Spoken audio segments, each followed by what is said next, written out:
Hello guys, आपका स्वागत है हमारे यूट्यूब चैनल पर। तो आज हम आपके लिए लेकर आए मौलिक अधिकारों से संबंधित कुछ महत्वपूर्ण एमसीक्यू, जो कि हर पेपर के लिए इम्पोर्टेंट है और किसी भी पेपर में आने की इसकी संभावना रहती है। तो आइए हम जानते हैं इसके कुछ महत्वपूर्ण प्रश्नों के बारे में। तो आज का हमारा पहला प्रश्न है, संविधान का कौन सा अनुच्छेद स्पष्ट करता है कि आरक्षण जैसी नीतियाँ समानता के अधिकार का उल्लंघन नहीं करती हैं? कौन सी आरक्षण जैसी नीतियाँ? तो आपके ऑप्शंस हैं अनुच्छेद 16(4), अनुच्छेद 14(1), अनुच्छेद 21। उपयुक्त में एक से अधिक या उपयुक्त में से कोई नहीं। तो हमारा यहाँ पर राइट आंसर है अनुच्छेद 16(4). क्या है हमारा राइट आंसर? अनुच्छेद 16(4). तो आइए अब हम आगे इसके कुछ की पॉइंट्स के बारे में जानते हैं। तो इसके की पॉइंट्स हैं, संविधान का अनुच्छेद 16(4) सार्वजनिक क्षेत्र में नौकरियों में आरक्षण की अनुमति देता है। क्या देता है? सार्वजनिक क्षेत्र में नौकरियों में आरक्षण देता है लोगों को। यह नागरिकों के किसी भी पिछड़े वर्ग के लिए आरक्षण की अनुमति देता है, जिसे राज्य सेवाओं में अपर्याप्त प्रतिनिधित्व मानता है। यह प्रावधान इस बात पर प्रकाश डालता है कि आरक्षण समानता के अधिकार के विपरीत नहीं है। इसका उद्देश्य अवसरों तक समान पहुंच सुनिश्चित करना और सामाजिक न्याय को बढ़ावा देना है। अब हम जानते हैं दूसरे प्रश्न के बारे में। तो हमारा दूसरा प्रश्न है, निम्नलिखित में से कौन सा भारतीय संविधान के अनुच्छेद 19 का हिस्सा नहीं है? तो हमारे ऑप्शंस हैं, जीवन और व्यक्तिगत स्वतंत्रता की रक्षा का अधिकार, वाक और अभिव्यक्ति की स्वतंत्रता का अधिकार, संस्था और संघ बनाने का अधिकार। उपयुक्त में से एक से अधिक या उपयुक्त में से कोई नहीं। तो यहाँ पर हमारा राइट ऑप्शन है जीवन और व्यक्तिगत स्वतंत्रता की रक्षा का अधिकार। ये क्या है? आर्टिकल 19 का हिस्सा नहीं है। तो आइए हम कुछ आर्टिकल 19 के बारे में कुछ महत्वपूर्ण बातों को जानते हैं। तो आर्टिकल 19, इसमें क्या है? वाक और अभिव्यक्ति की स्वतंत्रता। तो संविधान का अनुच्छेद 19 भाषण की स्वतंत्रता प्रदान करता है। क्या करता है? भाषण की स्वतंत्रता प्रदान करता है, जो हमें मौखिक, बोलने वाली, मौखिक, लिखित, इलेक्ट्रॉनिक और प्रसारण प्रेस के माध्यम से बिना किसी डर के अपनी राय को क्या करता है? स्वतंत्र रूप से व्यक्त करने का अधिकार प्रदान करता है। अभिव्यक्ति की स्वतंत्रता में प्रेस की स्वतंत्रता भी शामिल है, मीडिया की स्वतंत्रता भी शामिल है। इसमें ब्लॉग और वेबसाइट भी शामिल है, यानी कि वेबसाइट पर हम लोग कुछ भी डाल सकते हैं। ये हमारी स्वतंत्रता है। अगला है सभा की स्वतंत्रता। यह संविधान सभाओं को आयोजित करने और जुलूस निकालने के अधिकार की गारंटी देता है। लेकिन जुलूस और बैठक क्या होनी चाहिए? नियत और शांतिपूर्ण ढंग से होनी चाहिए। यह अधिकार सार्वजनिक व्यवस्था या देश की संप्रभुता और अखंडता के हित में प्रतिबंधित किया जा सकता है। सुप्रीम कोर्ट ने इस अनुच्छेद की कई बार समीक्षा और व्याख्या भी की है। अगला है इसमें संघ की स्वतंत्रता। संघ की स्वतंत्रता, संविधान घोषित करता है कि सभी नागरिकों को संस्था और संघ बनाने का अधिकार है। अगला है आंदोलन की स्वतंत्रता। यह संविधान द्वारा गारंटी करते हैं और नागरिक एक राज्य से दूसरे राज्य में और राज्य के भीतर कहीं भी जा सकते हैं। एक व्यक्ति देश के क्षेत्रों के भीतर किसी भी बिंदु से किसी भी बिंदु पर जाने के लिए स्वतंत्रता है। कुछ अपवाद है, जैसे अनुसूचित जनजाति क्षेत्र में नहीं जा सकते और सेना क्षेत्र में नहीं जा सकते। निवास की स्वतंत्रता।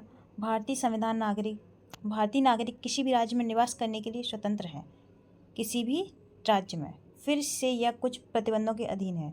व्यापार और व्यवसाय की स्वतंत्रता। भारत का संविधान अपने प्रत्येक नागरिक को देश में कहीं भी व्यापार और व्यवसाय करने या उद्योग करने की गारंटी देता है, यानी कि कहीं भी हम लोग अपना व्यवसाय स्थापित कर सकते हैं। इस प्रकार यह स्पष्ट है कि जीवन और व्यक्तिगत स्वतंत्रता की रक्षा का अधिकार क्या है? भारतीय संविधान के अनुच्छेद 19 में क्या है? निहित ही नहीं है ही नहीं अनुच्छेद 19 का हिस्सा।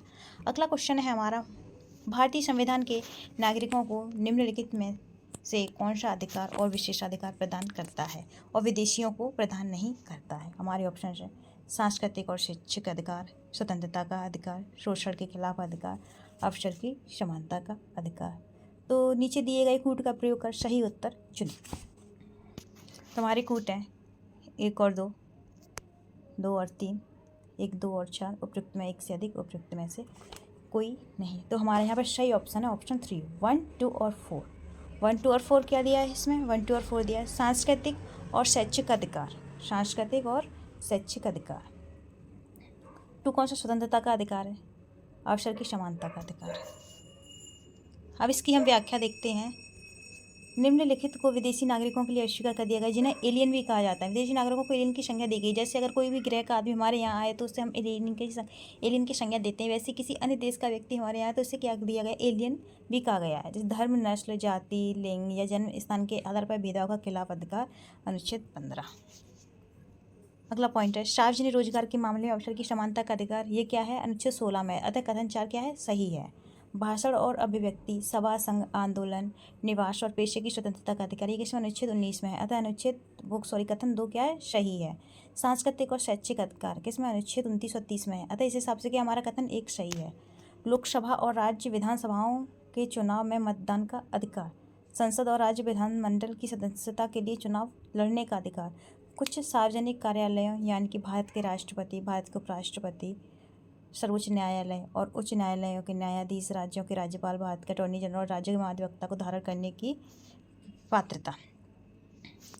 अगला क्वेश्चन है हमारा, भारतीय संविधान में उल्लिखित मौलिक अधिकारों के संबंध में निम्नलिखित कथनों पर विचार कीजिए। हमारे पॉइंट हैं, नंबर 1, मौलिक अधिकार संविधान के भाग 3 में निहित हैं। नंबर 2, हमारे संविधान में मौलिक अधिकार विश्व के किसी भी देश के संविधान में पाए गए अधिकार की तुलना में अधिक विस्तृत हैं। नंबर 3 है, मूल रूप से संविधान में 6 मौलिक अधिकारों का प्रावधान है। तो ऊपर दिए गए कथनों में से कौन से कथन सही हैं? तो हमारे ऑप्शन हैं केवल 1 और 2, केवल 2 और 3, केवल 1 और 3, उपयुक्त में से 1 से अधिक, उपयुक्त में से कोई नहीं। तो यहाँ पर हमारा कथन 1 और 2 क्या है? सही है। कौन सा है कथन 1 और 2 क्या है हमारा? मौलिक अधिकार संविधान के भाग 3 में निहित हैं। भारतीय संविधान में मौलिक अधिकार विश्व के किसी भी देश के संविधान में पाए गए अधिकारों की तुलना में अधिक विस्तृत हैं। क्या है? अधिक विस्तृत। तो यहाँ पर हमारा पॉइंट 1 और पॉइंट 2 क्या है? राइट आंसर है इसका।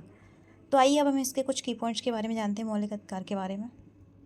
मौलिक अधिकार संविधान के भाग 3 में अनुच्छेद 12 से 35 तक निहित है। किसमें? भाग 3 में आर्टिकल 12 से 35 तक निहित है। अतः इस हिसाब से हमारा क्या कथन 1 सही है।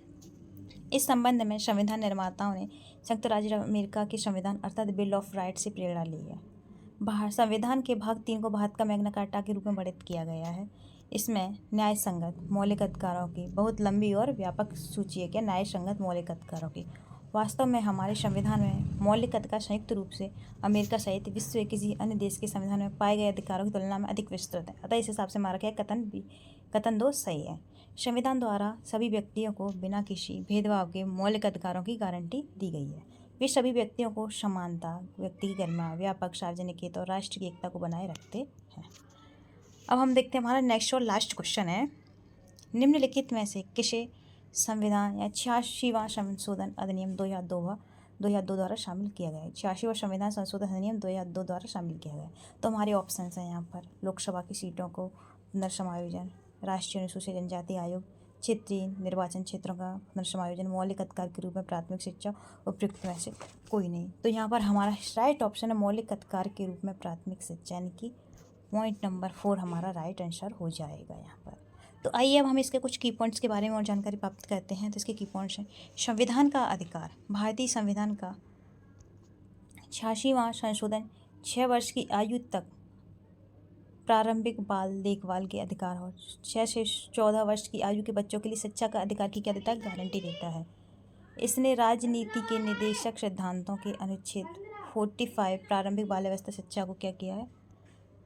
प्रतिस्थापित किया है। अनुच्छेद 21 के नीचे अनुच्छेद 21 से शिक्षा का अधिकार एक क्या मौलिक अधिकार के रूप में डाला गया है। 51वें मौलिक कर्तव्य में संशोधन किया गया। इसे लागू करने की घोषणा किसने की थी? हमारे पूर्व प्रधानमंत्री मनमोहन सिंह ने की थी। तो आज के लिए बस इतना ही काफ़ी है। हम अपने नेक्स्ट वीडियो में नेक्स्ट टॉपिक के साथ आएंगे। अगर वीडियो अच्छा लगा हो तो लाइक कमेंट करना ना भूलें, साथ ही हमारे चैनल को सब्सक्राइब करें और बेल आइकन को जरूर ऑन करें। धन्यवाद।